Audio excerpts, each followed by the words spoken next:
Good morning. Good morning in this beautiful country. And good evening, good afternoon, good night to all of our visitors in the wide world.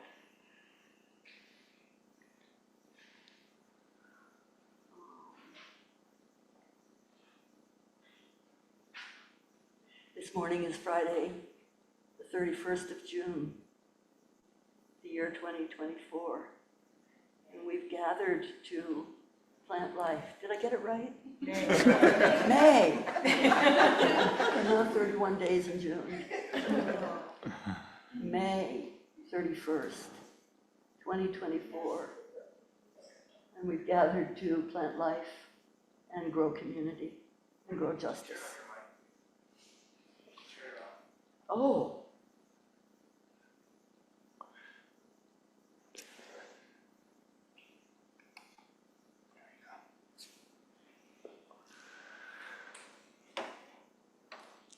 Good morning. This is the way living systems work. We echo and we locate. We echo and we locate. Everything leans on everything else. I can't be the rabid gardener I am without Koto and Bonnie helping keep me on the ground. Good morning. Friday, the 31st of May, 2024. We've gathered to plant life and grow justice and community. And we begin with ceremony. So I invite you all, please, to rise.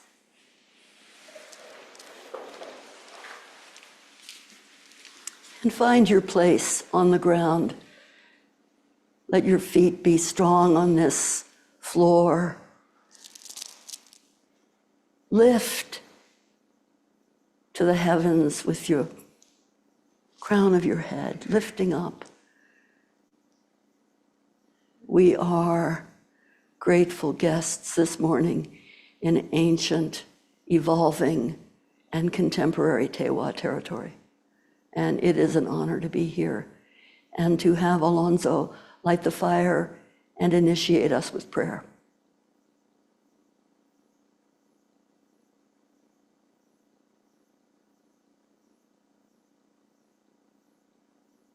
Oh.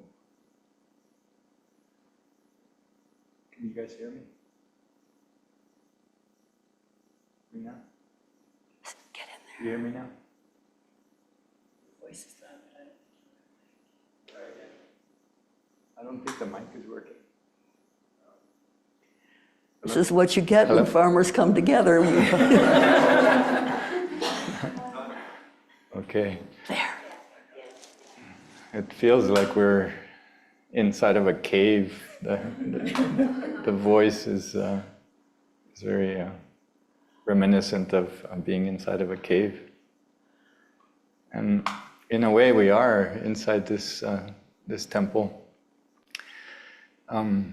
Caves have always been a place of very profound worship. The ancients believed that it was a liminal space, a space where the energy is very charged, full of possibility, life-giving possibility. And so we'll speak more about caves and their importance. But today, let's begin with another prayer. Maybe I'll swing around here again.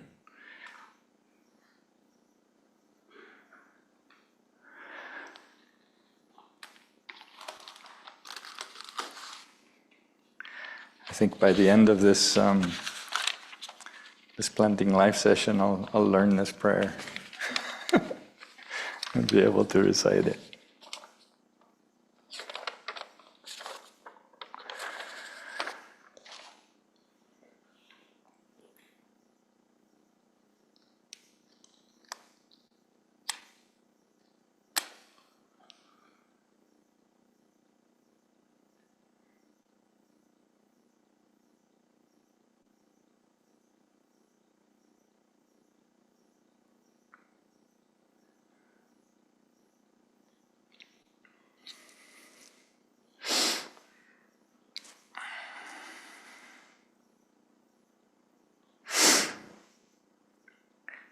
Here we are again at your feet, Holy Father, Kakanantik, Holy Mother, Halamatik. We are gathered again. We are waiting for your arrival.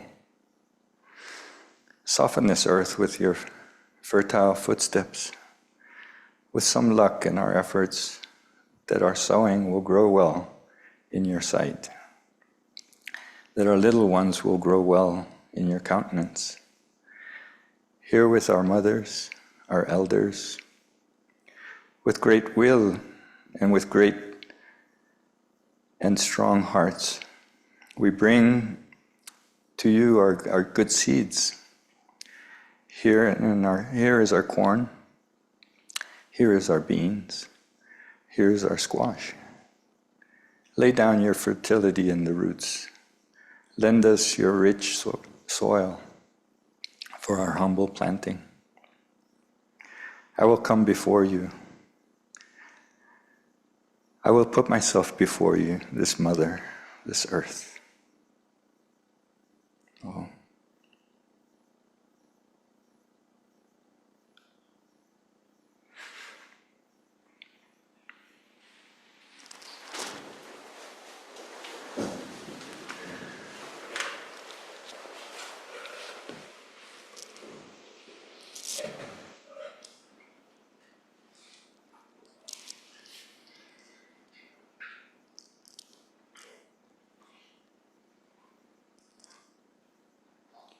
It's beautiful to begin this morning following prayer with the aspiration and intelligence and energy of the young students who live and practice here.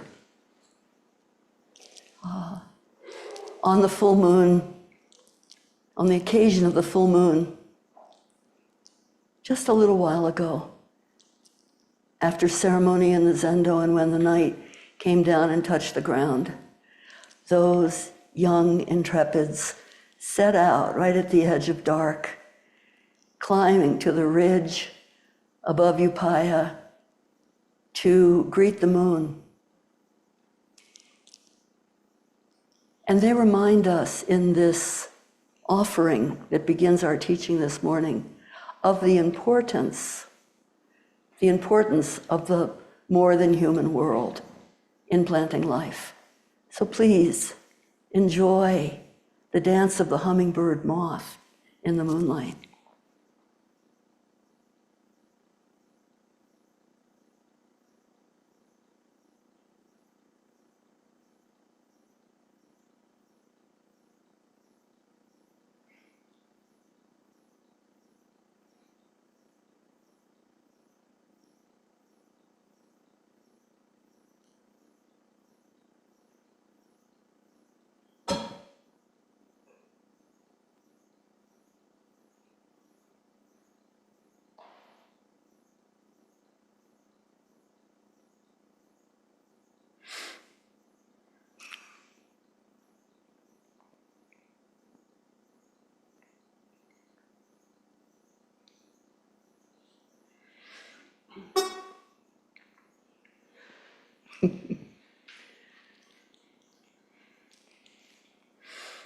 Can I share a little something about the moon? Yes, please. Yeah.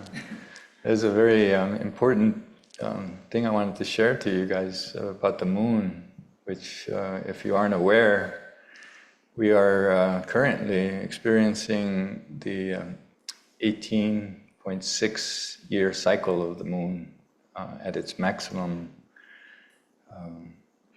excursions or standstill. We call it the lunar standstills. And so bracketed between these eclipses that we had just recently is also this moment where the moon is traveling to its maximum positions on the horizon. And so I urge you to soak that in over the course of this year. Most of the lunar standstills will occur this coming month in June on the solstice. We're blessed to have not only the solstice, which is the maximum excursion of the sun, the next day, on the 21st, will be the maximum excursion of the moon as a full moon. And so this is a really special moment for us. And you'll see the moon in its southerly position. And then next winter solstice, we'll see the moon in its northerly position in the north. And so I urge you guys to absorb that and bathe in that, for me, an extraordinary event, and one that we only get to experience a few times in our lives, if we're lucky.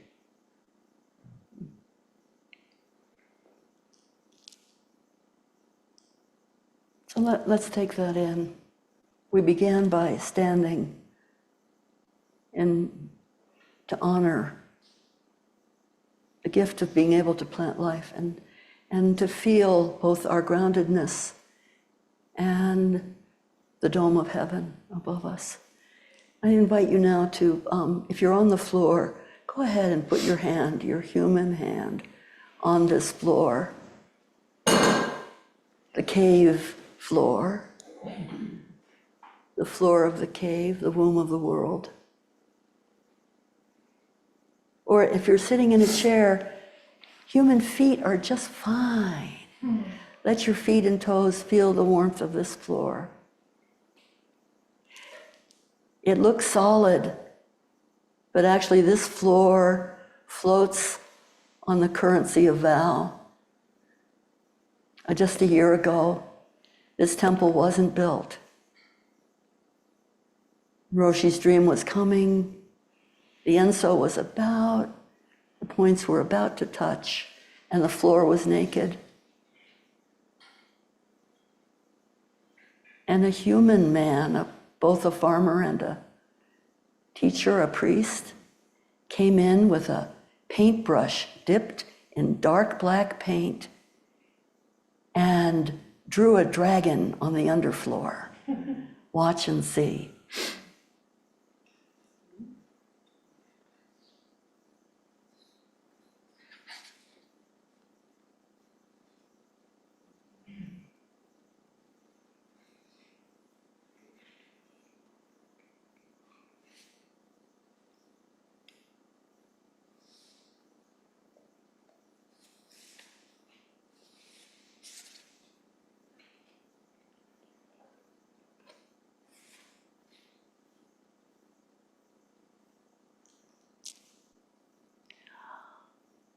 And now close your eyes and the dragon will disappear under the floor of the cave.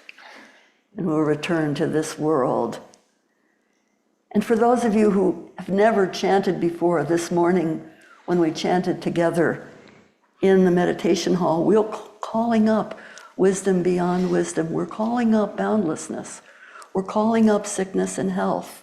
We're calling up no old age and no extinction of old age. We're calling up the courage of Sagan, who, dealing with pancreatic cancer, the last thing before going into the hospital was to paint this dragon on the floor.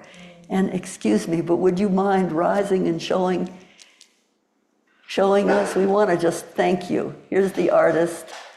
Stand up, healthy man. It's an extraordinary gift. It's a delight to embarrass you.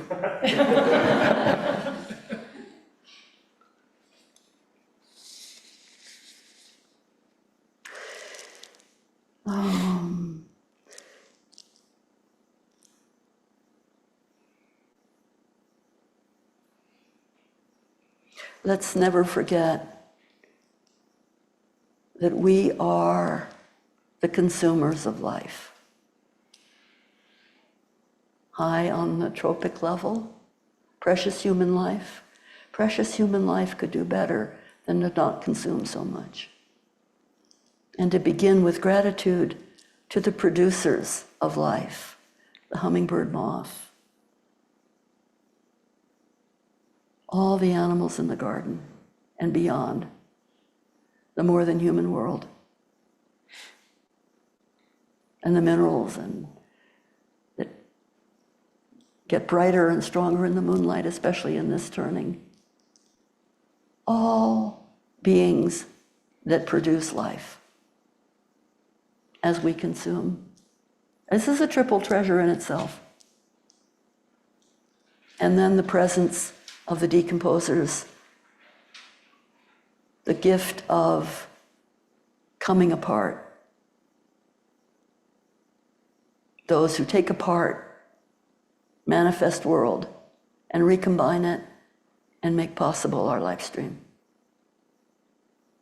And now I want to begin today by honoring the plant kingdom. Alonso and I will be together today. This morning, I'll give an overview of what the crops will be crops, the plants will be holding in kinship. And this afternoon, a full immersion in the life of corn. And we'll interact as well, as we do. This winter, there was the early spring rather, there was a pilgrimage from Upaya of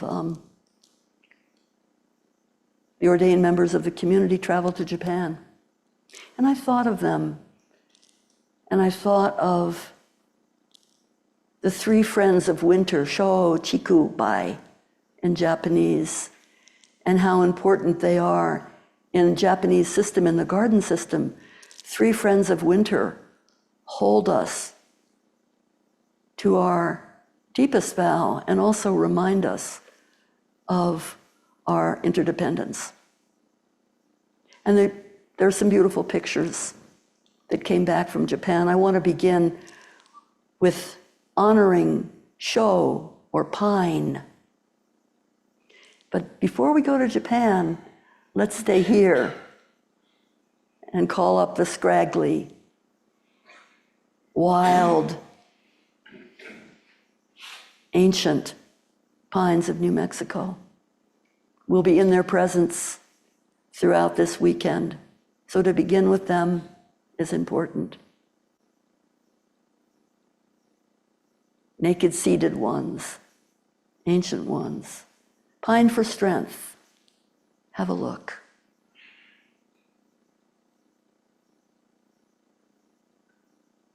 We can go to Japan now. We saw a pine tree in Japan that was 750 years old. Not this one's a little younger. And sitting with Kaz, you notice the supports. When a tree gets old, you support it. Real strength means being able to be supported. Pine for strength. Now take a deep breath and let it go. Sho, chiku, bamboo, for flexibility. And Kodo, help us zoom into the bamboo grove.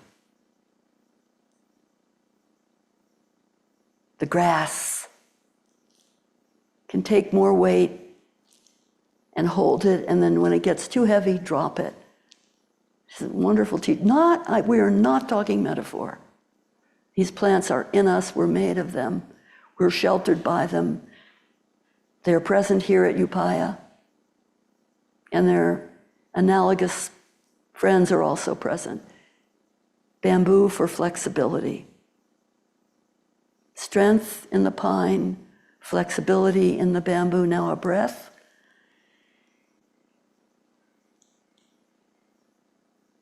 And release. And then by the cherry.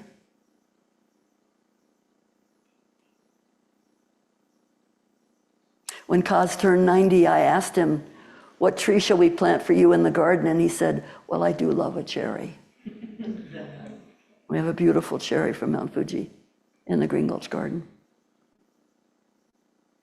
Cherry for beauty and the coming apart of beauty.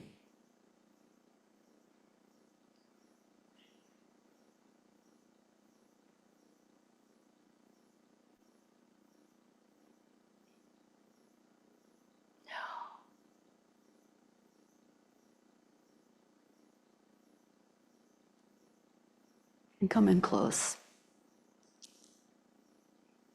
One of the most difficult experiences of climate change in Japan is the skewing of the celebrations. But also, I think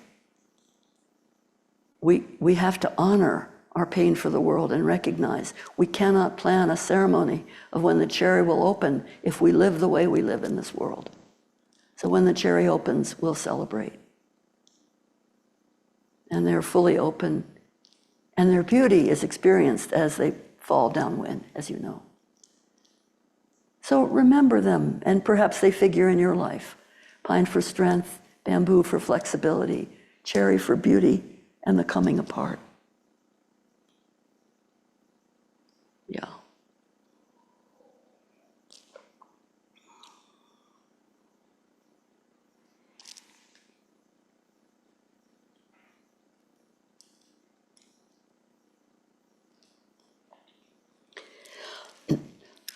I love this community because we're brave enough to sit still and also get up and serve. And you wouldn't be here online and in person if that weren't also your call to sit still and get up and serve. You see the old images of the Buddha's students walking, just like bamboo, walking, but also sitting still. I remember during pandemic when I couldn't travel here, Kozan and Shoryu Eddie opened the planting of life. There were very few people here. And I remember that they took that ancient mudra of both touching the earth as we did today, and also holding up the human hand to show, I come peacefully. I come openly, and I'm not afraid to face this world. I'm not afraid to rise and serve. When Carl Sagan was involved in a space probe that was sent out, they put offerings in this capsule, and one of them was of two naked human beings of complementary gender, we can say. And each of them were holding their hands up. We come in peace. We're naked, no weapons. We come in peace. To plant a garden, to plant life, takes that kind of vulnerability and strength, grounded, strong. Buddha's hand on the earth, underneath that human hand, more than human hand, the world, the mineral world, the dark world underneath, touching. And if it's too binary, in that touching, the ground open, and thousands of bodhisattvas pour out of the ground to do the work. Thousands. Have that image. Have that image. Thousands pouring out. So it's written in the 15th chapter of the Lotus Sutra. Thousands of bodhisattvas pouring out of the ground. And we're not afraid. We're also not afraid to look at the way we live. Sometimes it takes a really great Buddhist scholar and activist like Bhikkhu Bodhi, who had an awakening experience in 2008 and wrote to us, Buddhists of the world, let's wake up and serve. And he founded in that year the Buddhist Global Relief Organization, activist scholar monk, saying, I've been studying and translating for a long time, people are hungry. I call up the three gifts of far-reaching generosity, the gift of food or material support.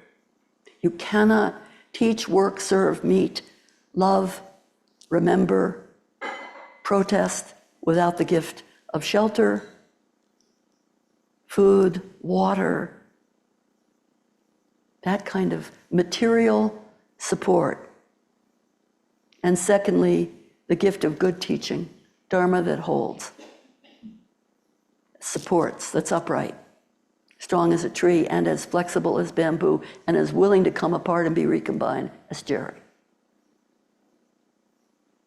And thirdly, the gift of non-fear. Trungpa Rinpoche said, even the bodhisattvas and mahasattvas are terrified by your fearlessness. your commitment to say, I'm naked in front of you. I'm not going to harm you. I'm not going to celebrate your defeat. And that's running through our country right now. I'm not going to celebrate defeat. I'm going to work for human connectedness. I'm going to plant life, grow food, justice, good dharma, fearlessness, and companionship. And you know, we need to hear this, dear ones. We need to hear that about 900 million people face chronic hunger. And these are old stats. About 900 people face chronic hunger every day. And especially now, we're aware of this. We're holding this truth. And 10 million people, mostly children, die every year of hunger. 25,000 children die every day. Children and also adults, from not having enough to eat.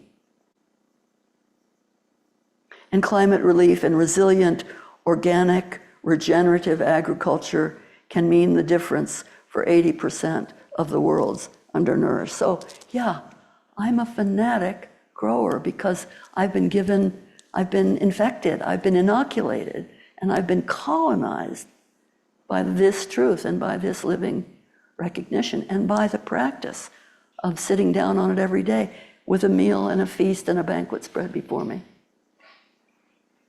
So when Bhikkhu Bodhi reminds us, get up and serve, sit still and strong, get up and serve, grow food and offer material resource. That's important.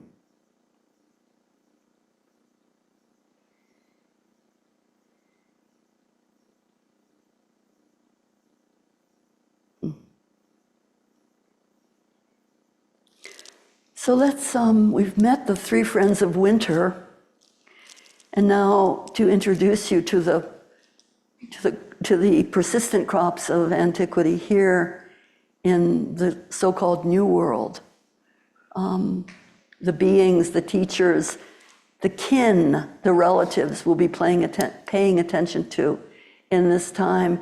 Let's transition, and I just want to say before we see the slides of those who sustain us, I'm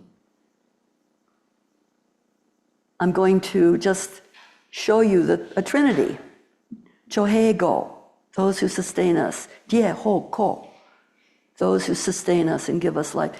In a dangerous time like this one, in a hotter, drier world, we have to change how we live, eat, serve, and how we think of food. And turn to this deep world of Chaco Canyon and beyond, of Alonso's homeland, and take the lessons of living with less and combining life force to create a trinity, a guild, a threesome, at least some, of delicious nourishment. And everything begins with 9,000-year-old corn, Ta'a, the queen of crops. Let's look at corn, and the corn we'll be planting this weekend. Let's just look at it. We're moving from Japan, let yourself float. Here's undifferentiated, wild, blended corn from Roxanne.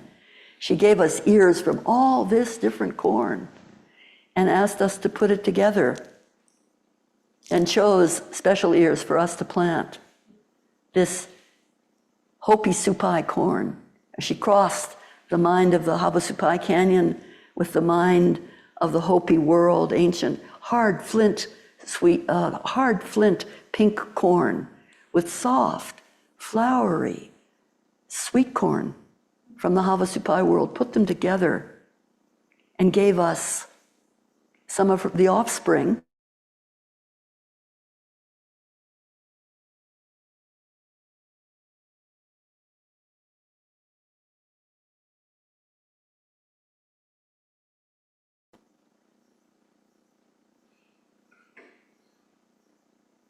These are the ears that we selected this year to plant. We'll be planting them. One of them is on this shrine here in front of us.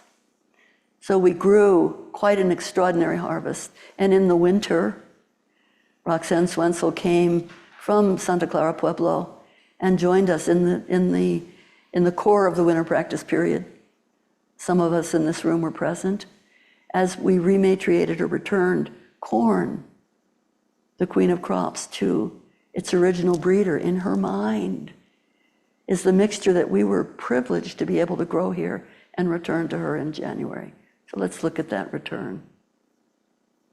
First, we, of course, had ceremony, as we will tomorrow. We put the ragged ears together with corn kernels in the middle.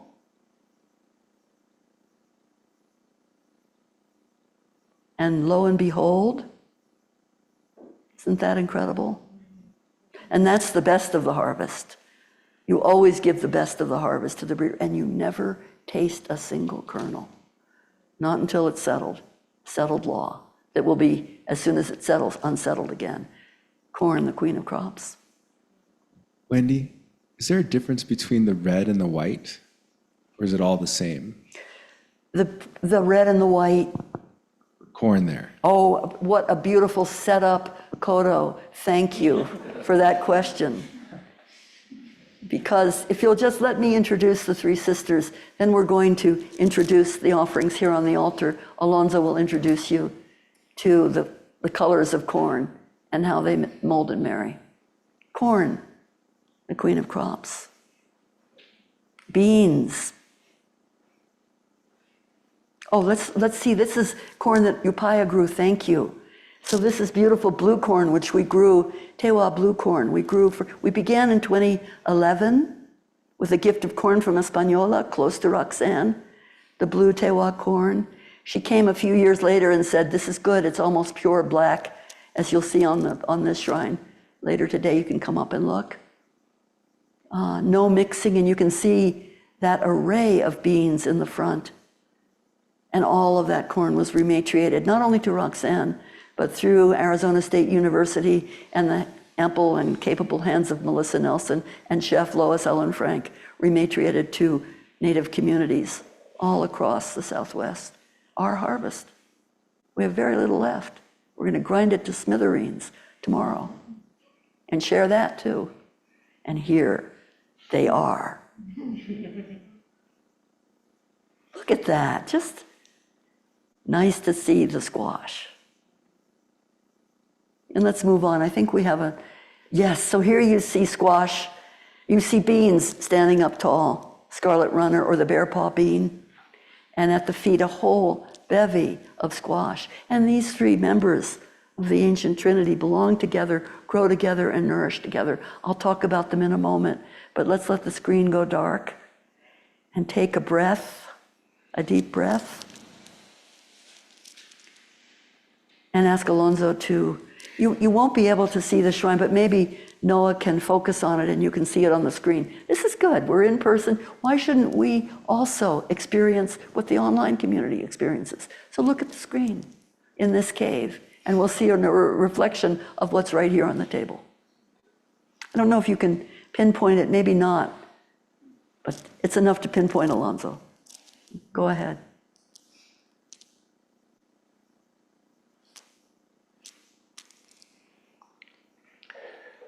So,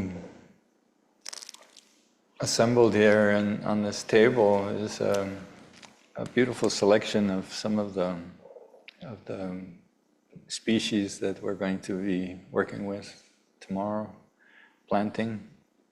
And we wanted to show you guys a few very key elements that are part of this tradition of planting, both for the Maya and for the Hopi and the Pueblo people up here.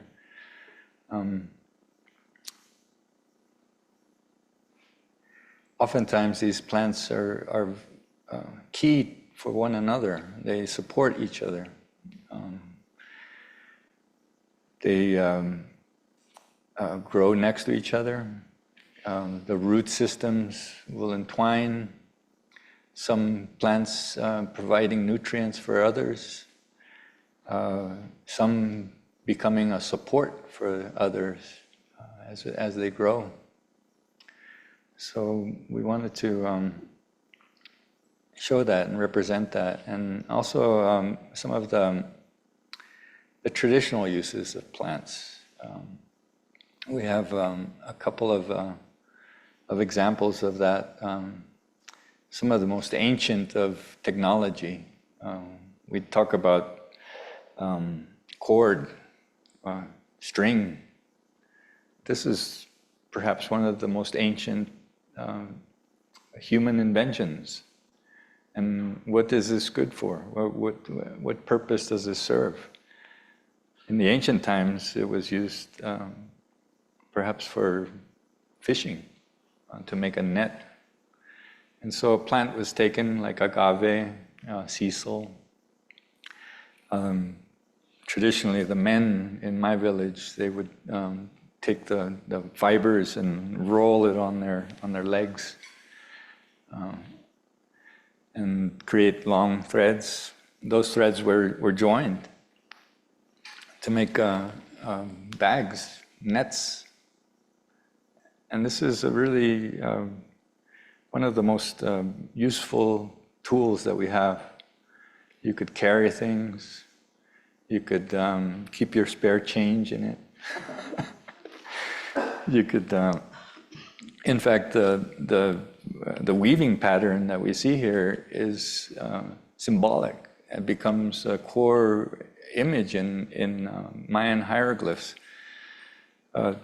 The two intertwined threads, when they cross over, if you were to circle that and extract that image, that's the symbol for change. Crossing over bands, one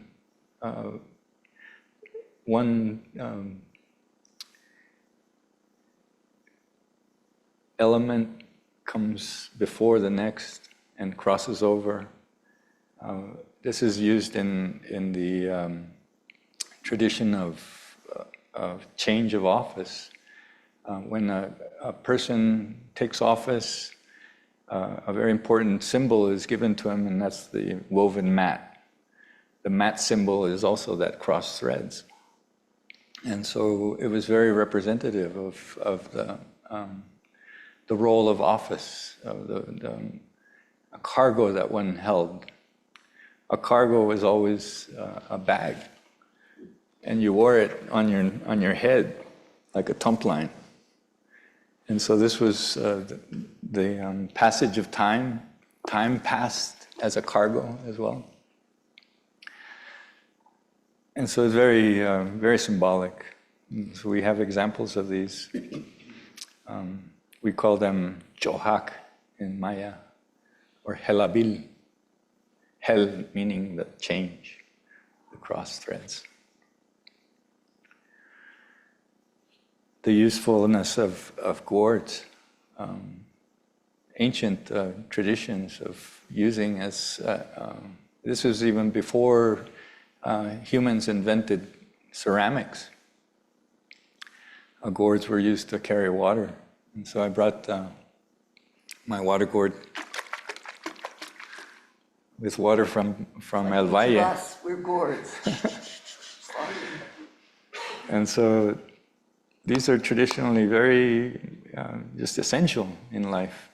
You would need a gourd to carry your water in. And so this is a good representation of some of the traditions and usefulness. Tzu almoy. Tzu is gourd. Moi is tobacco. So tzu almoy, you carry your tobacco. And this was a very important element in Maya religion. This was our protector. Tobacco was always planted in our gardens, in our front of the homes, as a protector. It gave, it made sure that nothing evil would cross the threshold. And so we're going to plant some of this tobacco in the garden as well, the entrance to the garden. Tobacco is, as you know, a very, very powerful alkaloid and can be harmful if not used properly. We learn from our fathers and our grandfathers that this is to be respected and to be used wisely. And doing so, it teaches us, it helps us. It's a medicine.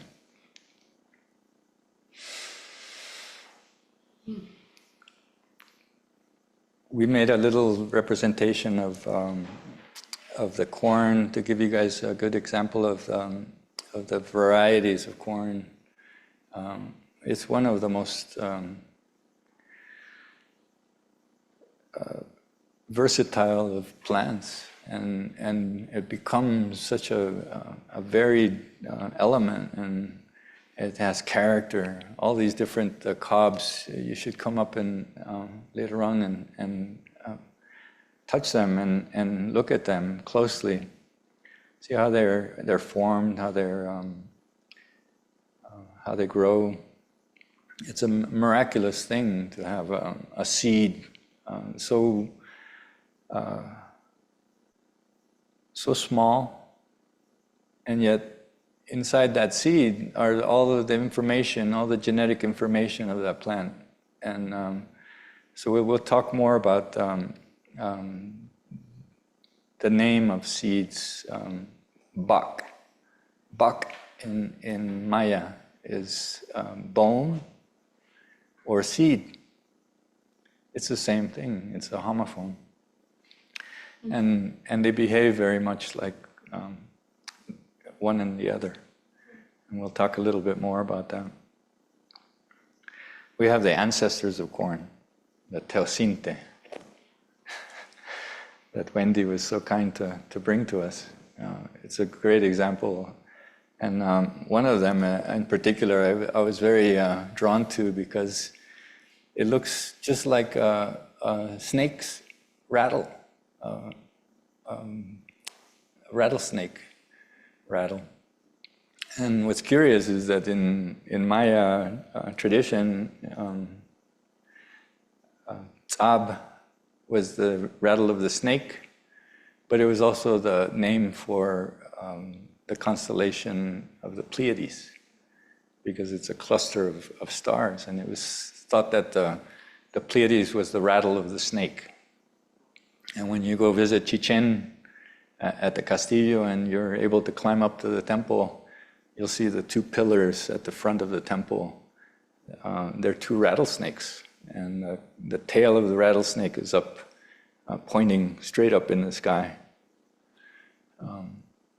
Those are the Pleiades, but also the handful of seeds. And our ancestral corn, these are the... I'm almost sure that it wasn't lost on the ancient peoples, you know, how similar these were to the animals they saw. And so a lot of these elements are teaching us about that and how they're connected one to another. And so we'll share more of that as we're planting, as we're using some of these elements in this table. And because we're committed to not explaining tomorrow, but just working together, this session, this morning and in the afternoon, is to enliven your appreciation. It won't be described tomorrow, but you'll feel the directions, the orientation, the colors. And Alonso will go over that. So each corn kernel carries a call to help us orient and find our place.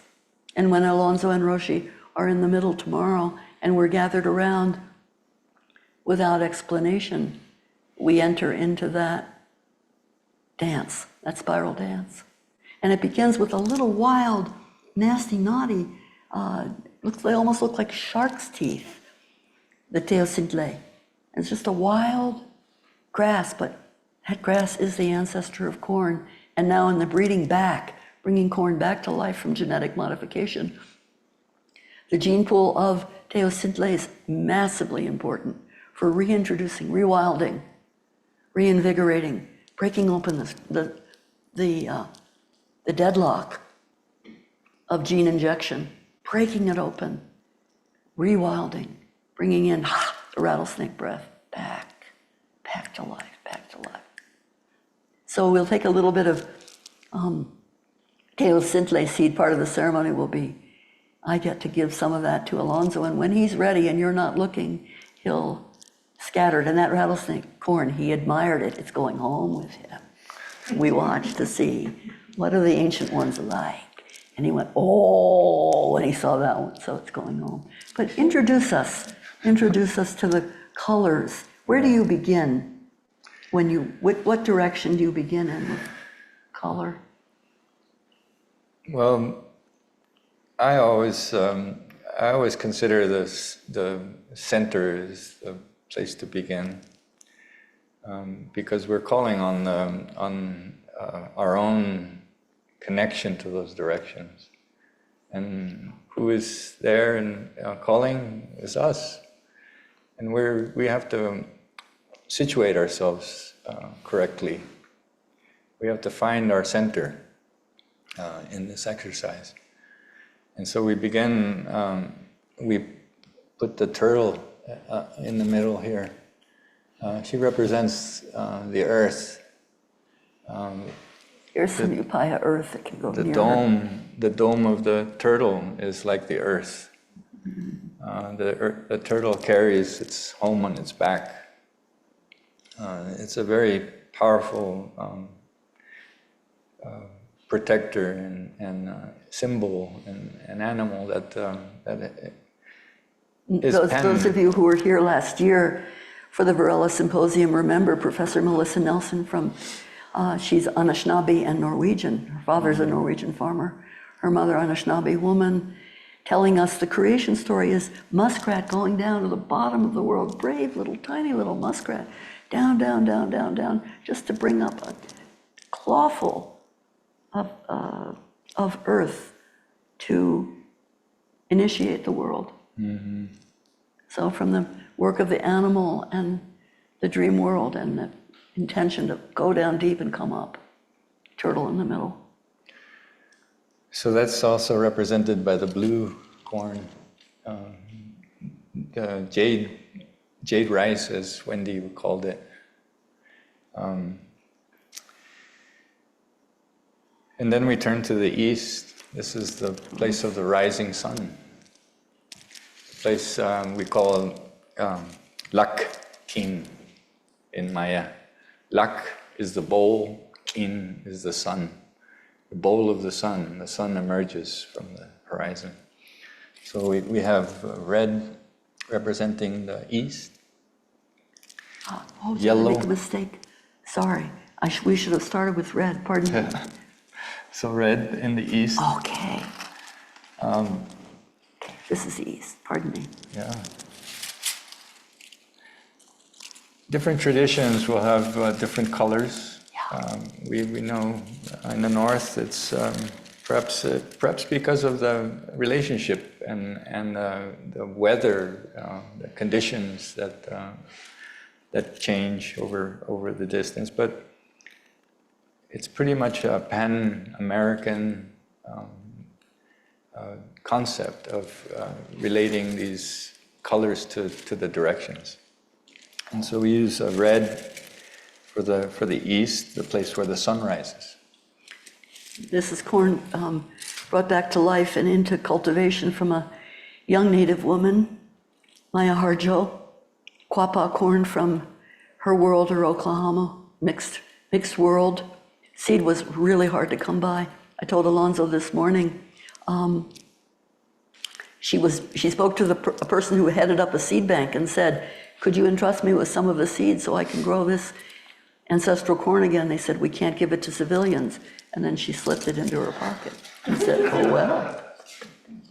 And now Heron Shadow's been able to rematriate so much of this beautiful red corn for the rising sun. popcorn. And this will be a gift to Roxanne when she comes. And then we talk about south. South is the right hand. As we're facing east, our right hand is the south. And so yellow is the color for the south. And we have two beautiful examples. One, popcorn, which is this beautiful gem-like quality, very transparent almost. Looks like glass. Yeah. Again, from young leaders at the Cultural Conservancy here in Shadow growing this ancestral popcorn, this is also a gift to Alonso and Roxanne. Yeah. And the gold of the Seneca white corn, Oneo, gold and white together for the South. Communion, friendship.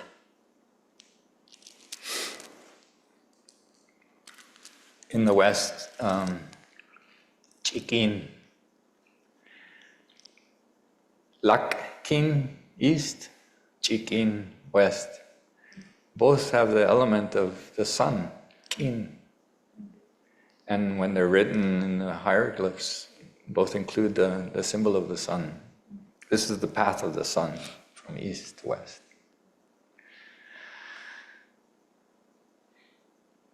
This one, is this one from... Grown here. Grown here. That's very beautiful. It's got dimples. Very nice. Roxanne was happy because when you look at it, there's no mixing, which means it's been grown within its own world consistently. Mm-hmm. It's not a sterile world. There's still a lot of mixing, but it's mixing of blue pollen, turning black, facing the west, marking the path of the sun. The place of the setting sun, the place of death, and the underworld. This is the entrance to the underworld. And then finally, in the north, we have white corn. Maybe the Mayas, when they were traveling to the north, coming up here to Chaco to trade, taking home the blue turquoise, and bringing corn and feathers to the ancient Puebloan people. They've encountered snow for the first time in their lives, and snow being white, perhaps that's why the north was represented as white, a place of cold. And in your hands, this is the white corn, the ceremonial corn of Santa Clara Pueblo, which Roxanne entrusts to Sagan and all of us, but Sagan and Monchen are going to plant this at their home in El Dorado. The one who painted the dragon on the floor and his consort are going to make sure that this beautiful,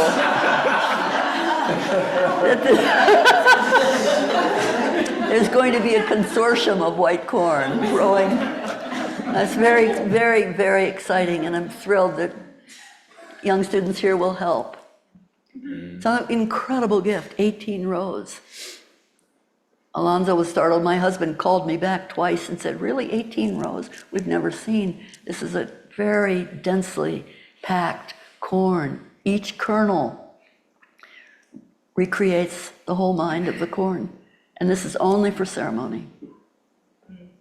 So in the same way that the weaving, only done by the men in Santa Clara Pueblo, weaving the white cotton for ceremony, this corn also for ceremony. Yeah. Whew. One last little element here is this poor little plant that got uprooted, but hopefully tomorrow we'll plant it again.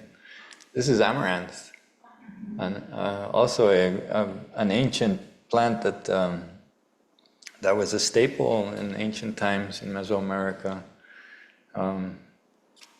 there's a really beautiful story of ceremonies that took place in central Mexico where a giant pole was erected in the middle of the plaza, very much like what you see in the Pueblo cultures here, where they do in Taos Pueblo, for instance, where they climb the pole, and the young men who are the strongest and the bravest will fight to get up to the top of the pole. In the ancient times, this pole was like a cross shape, and two umbilical cords were hanging from the branches, and these young men would battle each other to make it to the top, climbing both the pole or the ropes, and at the very top of the pole was an effigy that was made out of amaranth seed, glued together with honey. And this effigy was dressed in the clothing of a great warrior. And the young man who was lucky enough to reach to the top, he would don the armor and accoutrements and become that symbol for the village of provider and warrior. He would break apart the amaranth and then throw it down to the people, and that was the offering. Yeah. So amaranth is still a very, very important staple of the diet and a great source of nutrition. It was a great treat to eat amaranth, served so beautifully in the morning a few days ago. Or eating the mind. They're called, a little deprecatingly, they're called the pseudo grains. They look like grains, they answer to grains, but they're older and wilder and far more fertile and rich. This is 18% protein, 17 or 18%, along with the other entwined grain. And I'm so happy Karen's going to bring it back to you, Paya, because we've lost the grain tradition, the pseudo grain tradition of growing amaranth and quinoa together. So they're both the grains of the New World, but old, 17% protein. And forbidden when the colonizers came into Mexico, the growing of amaranth was forbidden because it was used ceremonially and it couldn't be controlled. And the seed is tiny and powerful and full of inference and meaning and blood red. So the growing of amaranth was forbidden, but it's now worldwide. But the children at the edible schoolyard, they love to grow amaranth. Of 1,000 of them, for about a third of them, amaranth is their relative. And they recognize amaranth. And when they're harvesting the little seed, they love to watch it fall like a black tiny rain, tiny like dust almost, shiny, glittery, you'll see.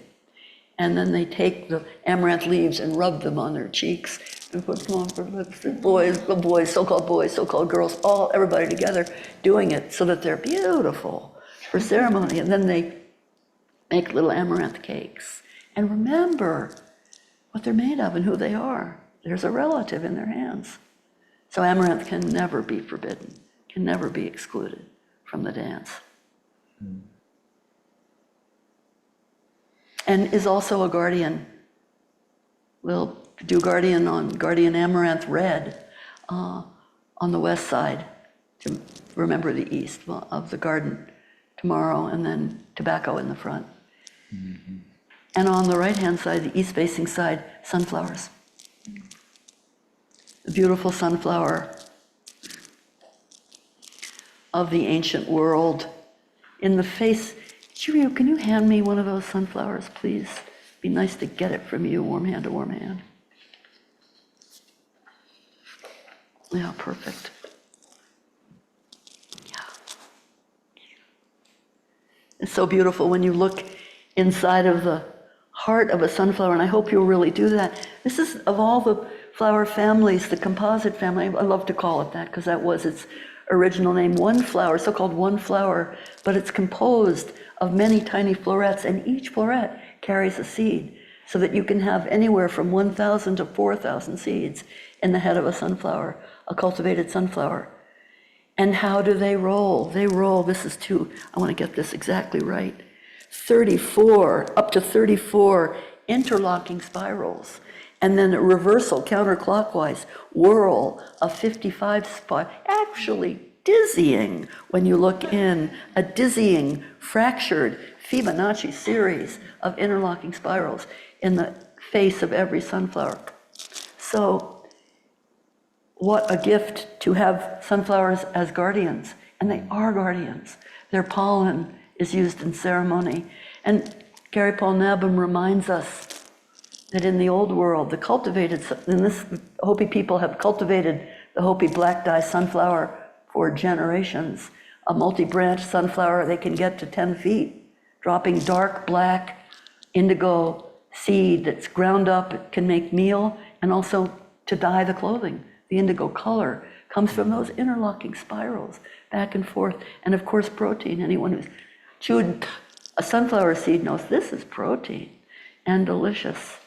But the ancient one, the analogous to the ancestor of corn, to Teosinte, it's called the anomalous sunflower, a little ratty sunflower that grows on the sidelines and produces the most pollen in the Hopi world, and it's that pollen that's used to tone the skins, to turn the young women of the dances pure gold, sunflower gold. So they rely on the wild relative to go back to origin, original, meaning upwelling, water you've never tasted before, but also the original turning of the sun and the moon and the stars. That everyone is, so the original story of light and dark.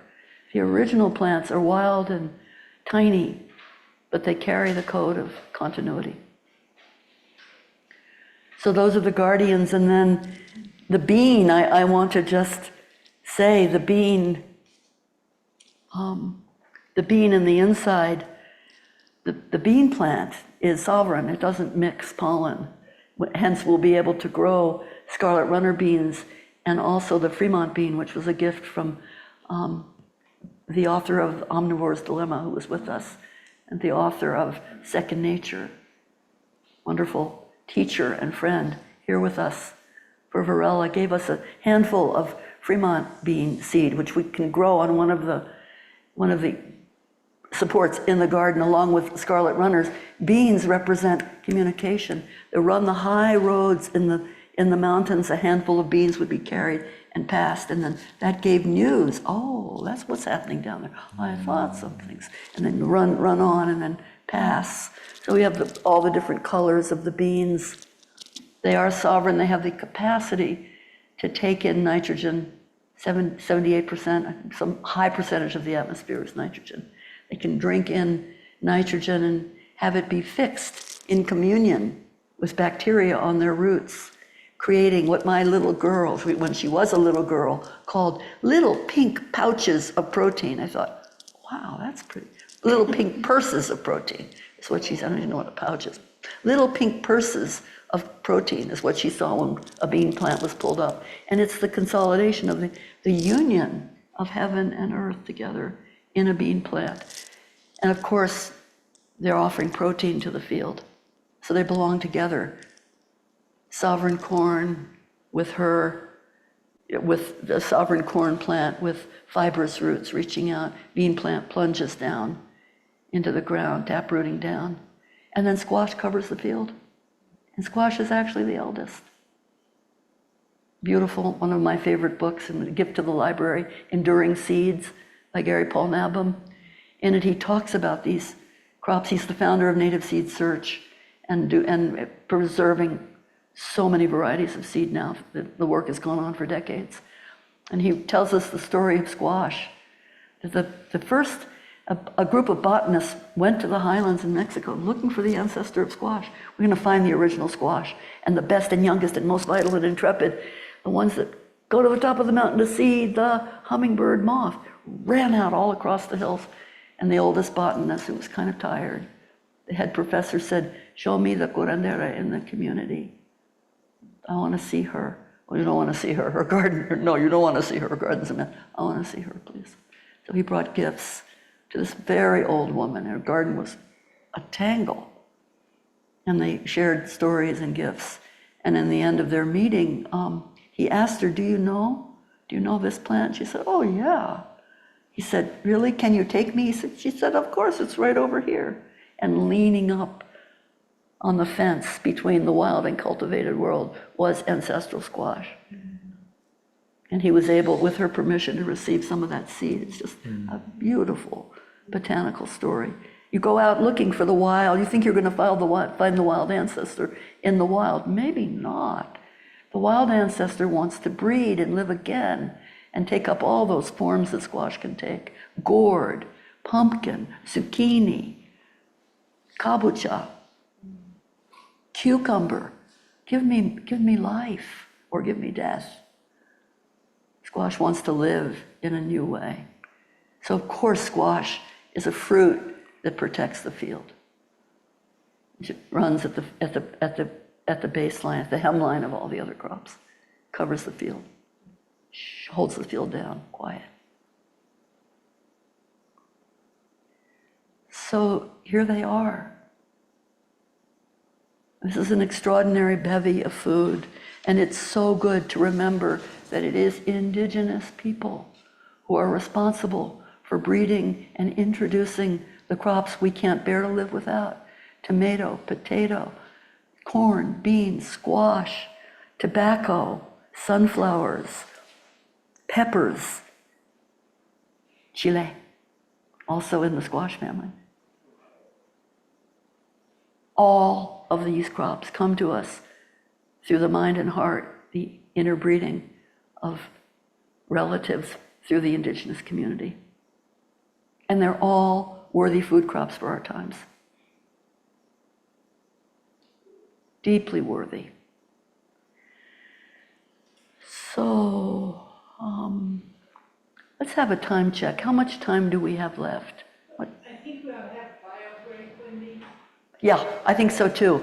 So this is the perfect time for a bio break. And then when you come back, we're going to sit together in smaller groups and just let you harvest some of what's coming up for you. And dear online community, I know what happens when we break into breakout groups. You go bye-bye. Please don't. Please don't. For any of us, let's have a confession. How many of us have gone bye-bye during breakout groups in the online community? Okay. But we want to stay with you, beloved online community. So we're going to take a bio break. You do too, right now. And then let Kodo sort you when we come back. We're going to sort. And when we come back in here for 10 minutes, just 10 minutes, we're going to sit. Don't talk to each other now. Go quickly and do what you need to do. And then the bell will ring. Come back. We'll meet in little groups just so you have a chance to communicate. And then we'll do a closing for this period of the morning, and then another immersion in the afternoon, grounded and held together by a delicious lunch. But let's not get ahead of ourselves. Go now and pee. Go now and drink. And see you soon. Thank you.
We just don't have enough opportunity to really process this together, but it was beautiful online community to see all the members of this in the hall here, in the Serene Mountain Hall, coming together to interact with the crops, and hopefully you're having a taste of that.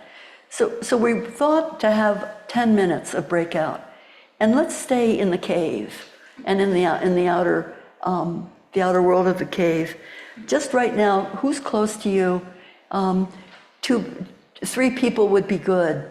And what we're going to do is just find a corner where you're together. You can stand, you can sit, and you'll have about 3 minutes each to really talk about what's coming up. And I do have a bell, and at 3 minutes I'll ring the bell, and that's true for the online community as well. It's a lightning round. What's coming up? What not discursive, but grandmother's hollyhocks, my broken heart, the taste of rain, whatever is coming up, offer that to each other so you can be heard. You can be tasted and heard a little bit, and consider it an offering, a kind of preparation for the honor of planting life, which we're going to be doing. So let's hear from each other and go ahead now, and the room will be nice and alive, and spreading out is good. So just find, yeah. And Jiryu, may I have the bell back? Jiryu, may I have the bell back? Oh, okay.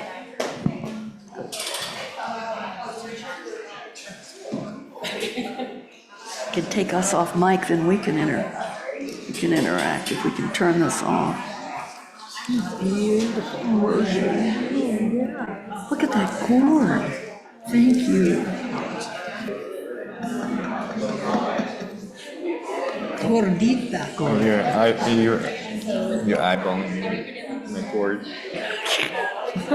You can keep your gourds. But look at this. It's beautiful. And it's pretty simple, right? Not so.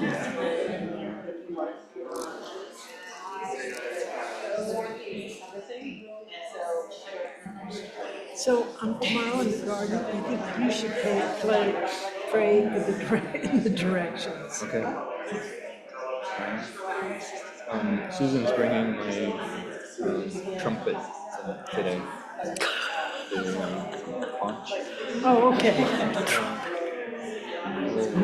What's this? Let's see. You have one? Oh my. Oh, special ones.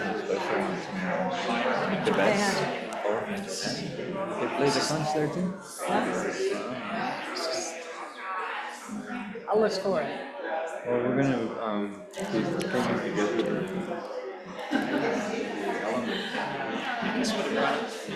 What's this? That's the teo simple.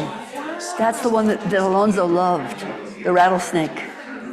See what happened, Roshi? He had corn, fat corn bred with the wild one, and that's the next generation. This is still the wild, unmitigated. They're infusing each other.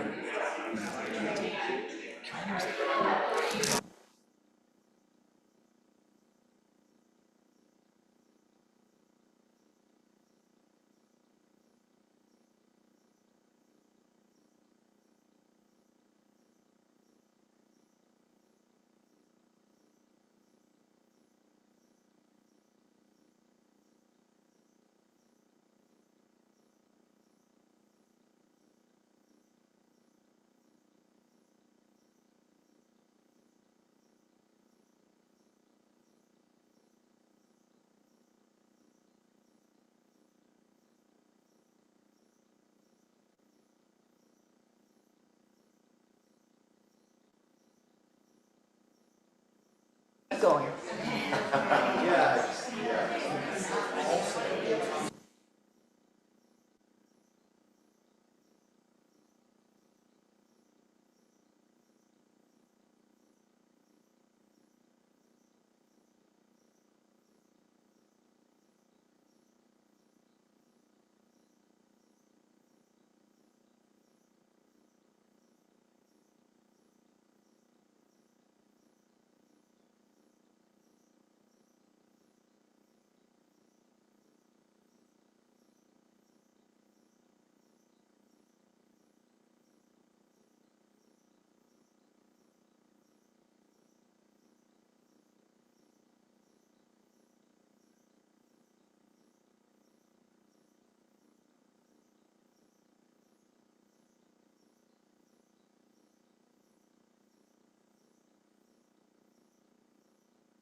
and out.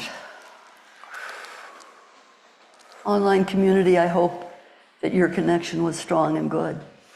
We felt you kind of guarding us in. Here in the cave, you're in the light. Thank you. And really in the light, thank you.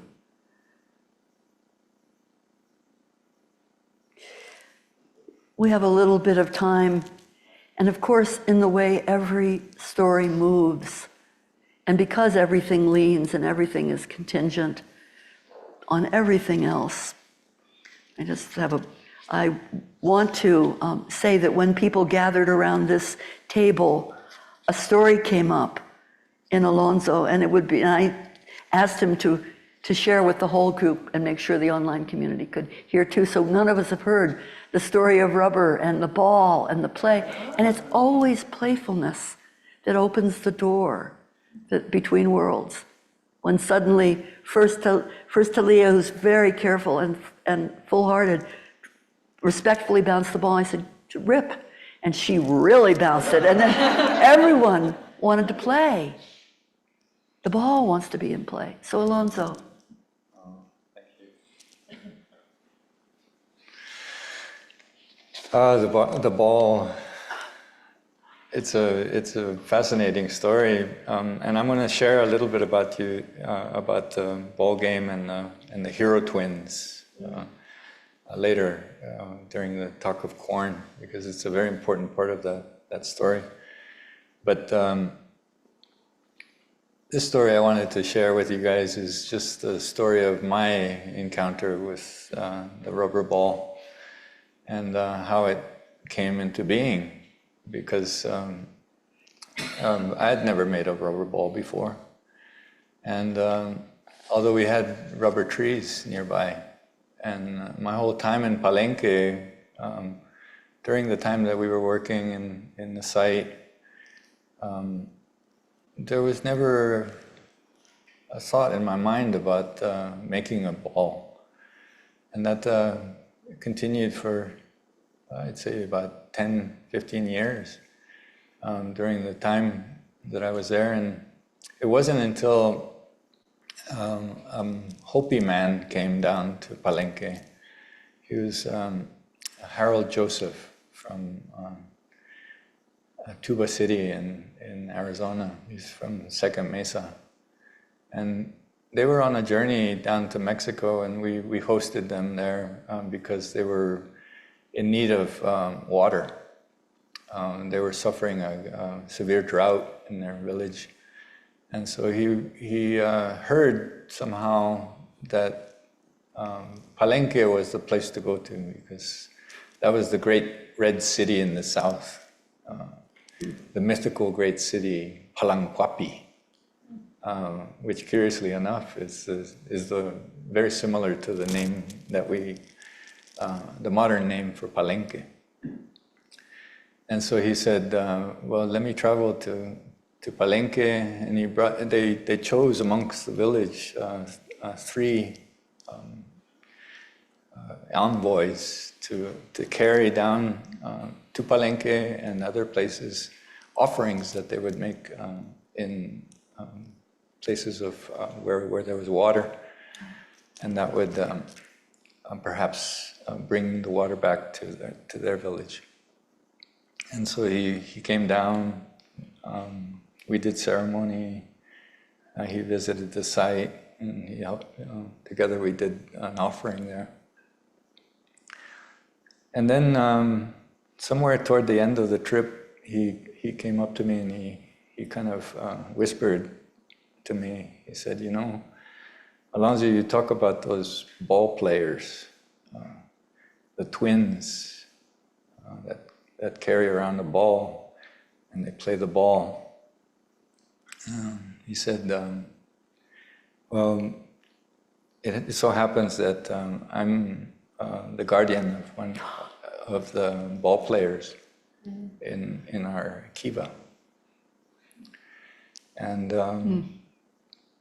he described who these guys were. They were the warriors, the the guys who taught the village or the people how to grow corn.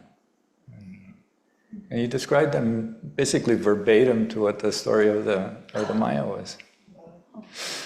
And he said on his altar there was these two effigies. He didn't know how old they were. And he said that as part of that altar, there used to be a rubber ball. But somehow over time, that rubber ball must have bounced away or got lost. And he was very sad that they didn't have a ball. And so could we make a rubber ball for him to take? And so I said, well, that's funny. I'm not sure how to make one, so let's try. And so we went to the local plantation, the rubber plantation a friend of mine owned. And I asked him, can we collect some rubber? And he said, yes. Come back tomorrow, we'll harvest it for you and we'll have it in a bucket. And so we came back and we took the bucket back to my house. And there we began to ponder on what to do with it. And so at first I said, well, maybe we can mold it. And so we poured some in a plastic bag and kind of held it there. But that didn't work. It needed the air to solidify. And so we were thinking how to do it. We tried to mash it together, and that didn't work. We got all messy. And so then we got tired of experimenting. We took a pause and we broke for lunch. And I had forgotten that I had poured the rubber into a ceramic vessel. It was a bean pot. It has a large belly. And as we were eating, I remembered that I had left the rubber there. And so I rushed over there again and saw that the rubber had started to coagulate, as it will do over time. And so I took the pot and I shook it. And as I shook it, it began to roll inside there. All of the rubber just began to solidify and become a ball. And little by little, we just rediscovered how to make a ball. And it took this Hopi man coming to me, and this he was immediately just surprised and excited, and he started throwing things into it. He had brought some red pigments and did a prayer, and we rolled the ball, and finally it popped out, and there it was. It was fresh and white, and we just held it in our hands, and he was just so pleased. And he took it home, and that's what's at his altar. Yeah. And after that, he named me the official ball maker for the Hopi. And since then, I've been making balls. It's an interesting. Is that the board you use? No, it was a much bigger pot. Bean pot. It was a bean pot, so it allowed it to roll really nicely inside. But after that, over the course of the years, I've been making balls, and little by little, first the guides at the site, and then later other groups of young people got inspired, and they wanted to form a ball team, because it was already starting to be played in the Yucatan. It's an ancient game that still was being played in northern Mexico and Guerrero, but in the Maya world it was banned very early on in the conquest. And so this kind of regenesis of the game is really inspiring. And now you can go in Mexico and watch young men playing the ball game again. And some of those balls are mine.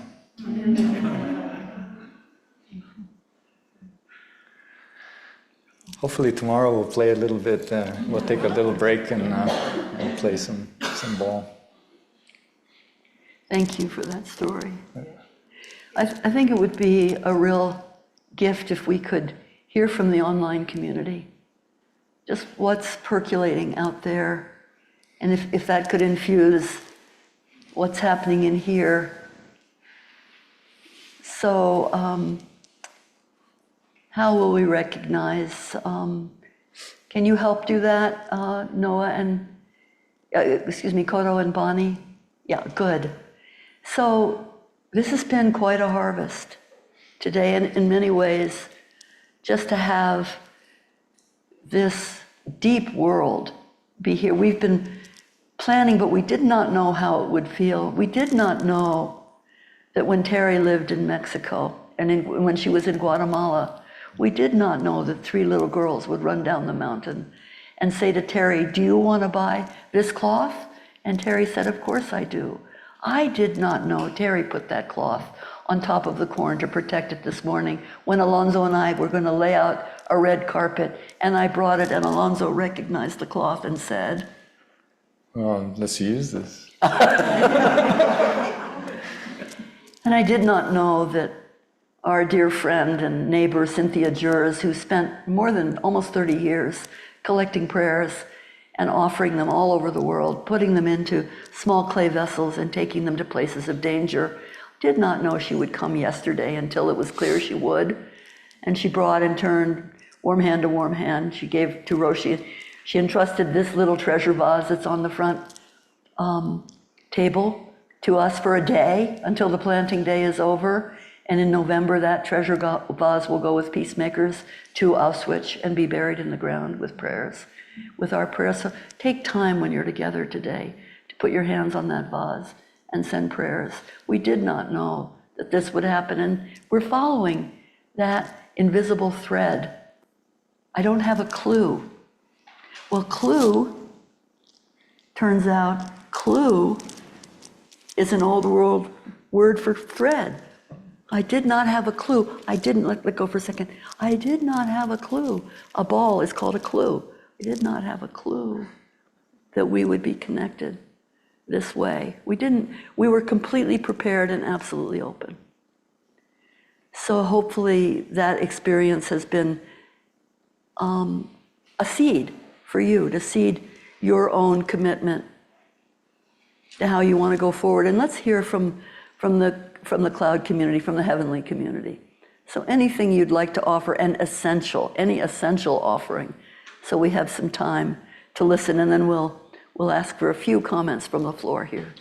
Let's hear from 3 or 4 people on the online. Let's stay connected. Yeah. So anyone who'd like to speak? May I just ask if GB is in the cloud community? Don't know if he is. Sometimes he is, but maybe not today. Anyone then who'd like to speak? So, Pat, Please. I've unmuted you. Thank you. Thank you for the stories, both the stories of the turtle and the ball and all those things, because this is really a time of grounding, not just the idea of planting and a new life, but also grounding in the history and the stories of different places and how we share them. I mean, I'm clearly not from this area, but I love listening to the stories because I then look to the stories of my own tradition and my own history, and they're so similar. Reverence for the earth, reverence for growth, reverence for life. So thank you. Thank you, Pat. Who's next? Elizabeth Rotoli. You want to turn on the camera?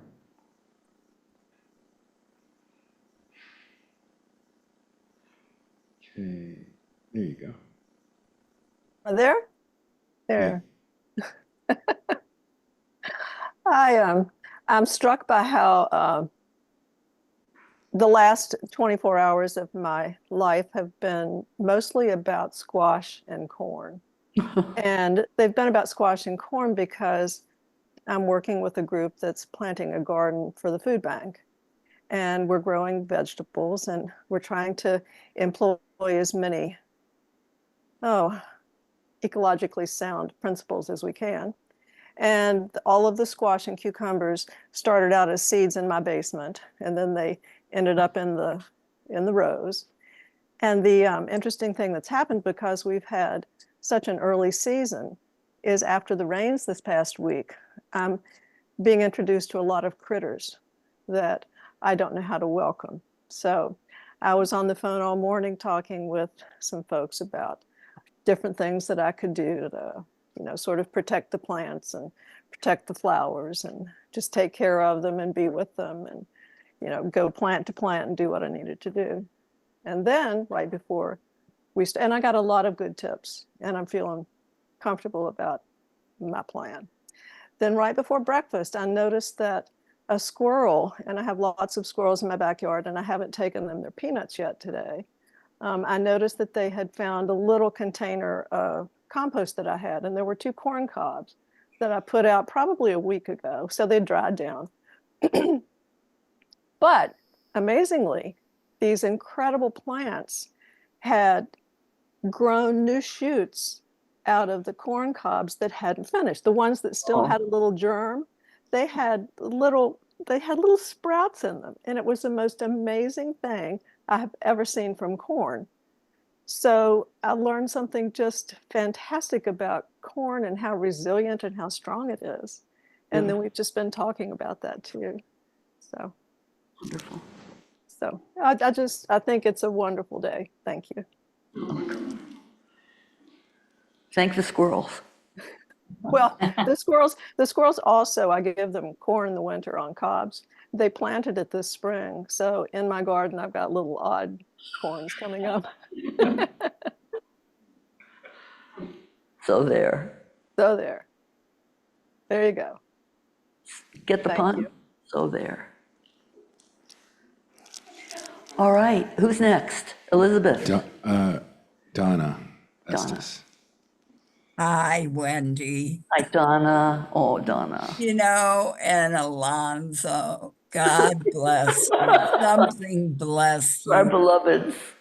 I love you guys, and I am so grateful for Roshi and Kodo and all of you. Thank you, Donna. Thank you for the connection to the earth You're and welcome. for what really is important in the midst of all the crazy news and things that are just unbelievable. But you bring me back to what reality is. And thank you. Thank you, And too. blessings to you forever. Thank you. That's for all of us from Donna. And maybe, No, really. I mean, gratitude to you, Paya, too. And it's so beautiful that Donna thanked Kodo and Bonnie for making this matrix more and more alive so that we can connect with those who are not able to be here in person. But don't you feel Donna so personally? Oh, Donna, she's completely here. She's big and strong, and she's full of beans. This is one heck of a human being. So to feel that interplay, we're playing ball with Donna here, and it's a beautiful gift and a mystery how that happens. So let's respond. What comes from the floor now? Let's just a time for one or two comments. One or two. Please, Karen. And Karen, I want to say Karen is the human being that created the beautiful corn figure that's in the center of the garden, one of our early chaplains, and an extraordinary gardener and teacher. Right here on the floor. I just want to say how grateful I am to be around people of kind. You know, and the depth of inquiry and personal research and application to bring these ancient traditions back into life. So I want to thank you. Thank everyone here. Yes, beautiful. Thank you for that comment and connecting with Kyle White, indigenous scientist and teacher, reminding us that kin-centered life, kindness, kinship. No king, as we said earlier, no kings in the plant kingdom. It's a kingdom. When you feel the kinship, when that story of a Hopi visitation and suddenly everything is bouncing and alive, and ingenuity and really the heart of science is happening in a pot that usually cooks and holds beans. So of course they're going to bounce like beans bounce and tell the story and travel. So really, kinship is the key. And thank you for noticing that. And we're looking at family kinship. These crops do not grow alone. Corn, bean, squash guarded by tobacco, by sunflower for shade, by amaranth for protein and for nourishment. And the wind blowing through them pollinates the entire garden. So we know that. We know that. It'd be lovely to hear from one of the residents in closing. Is there a resident who'd like to just offer anything? They're shy, but they can be drawn, they're drawn out, they're really fun to play with. Excited to play with the ball. So this is, however, so this is Jiryu speaking. So let's magnify you a bit. Can you toss him the ball? Sorry if people online missed my super insightful comment of just being excited to play with the ball.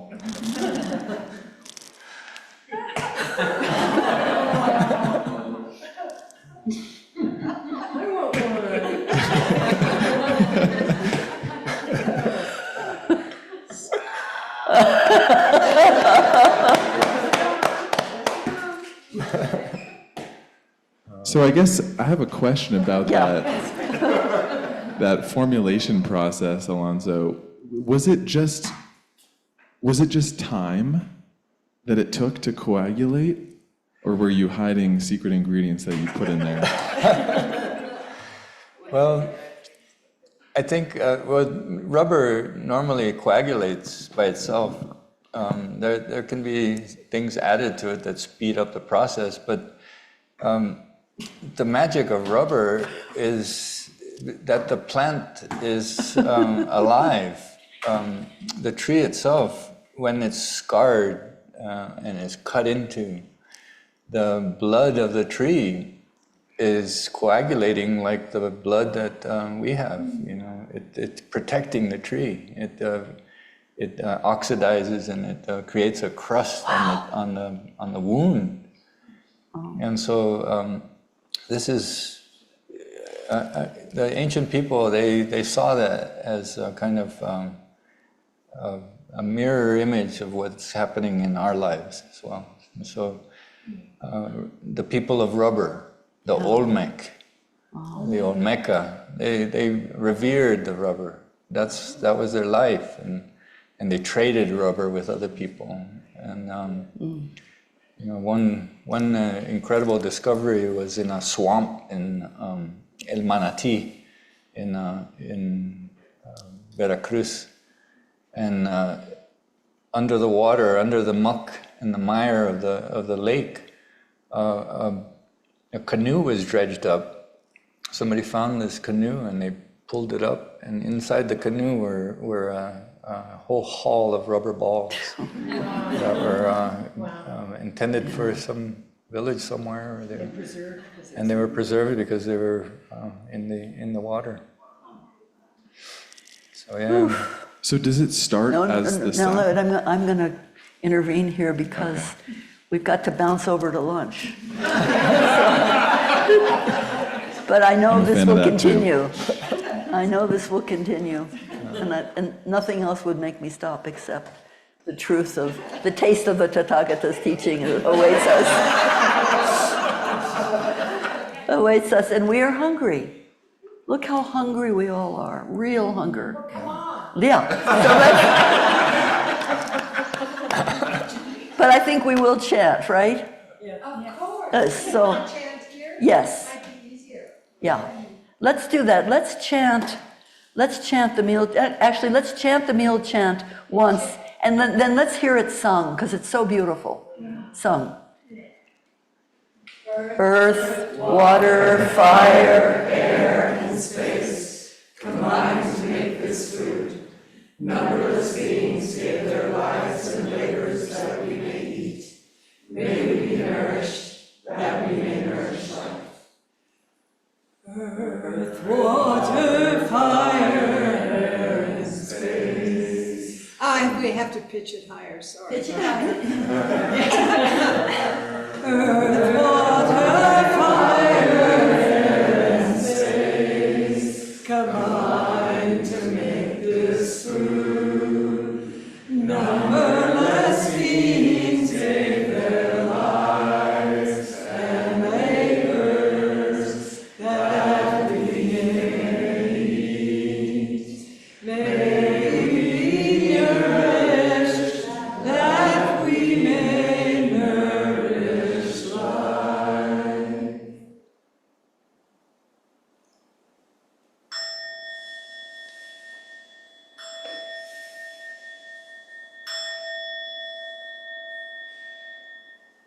See you at 3 in this hall. But before we go, Oh, I Roshi. just want to thank Noah and Bonnie. Really. Behind the scene, it's all kind of magic, but there's also magic in the front of the scene. So Yeah. I guess we're so grateful for their expertise. So thank you, everyone. We'll be back in this room at 3.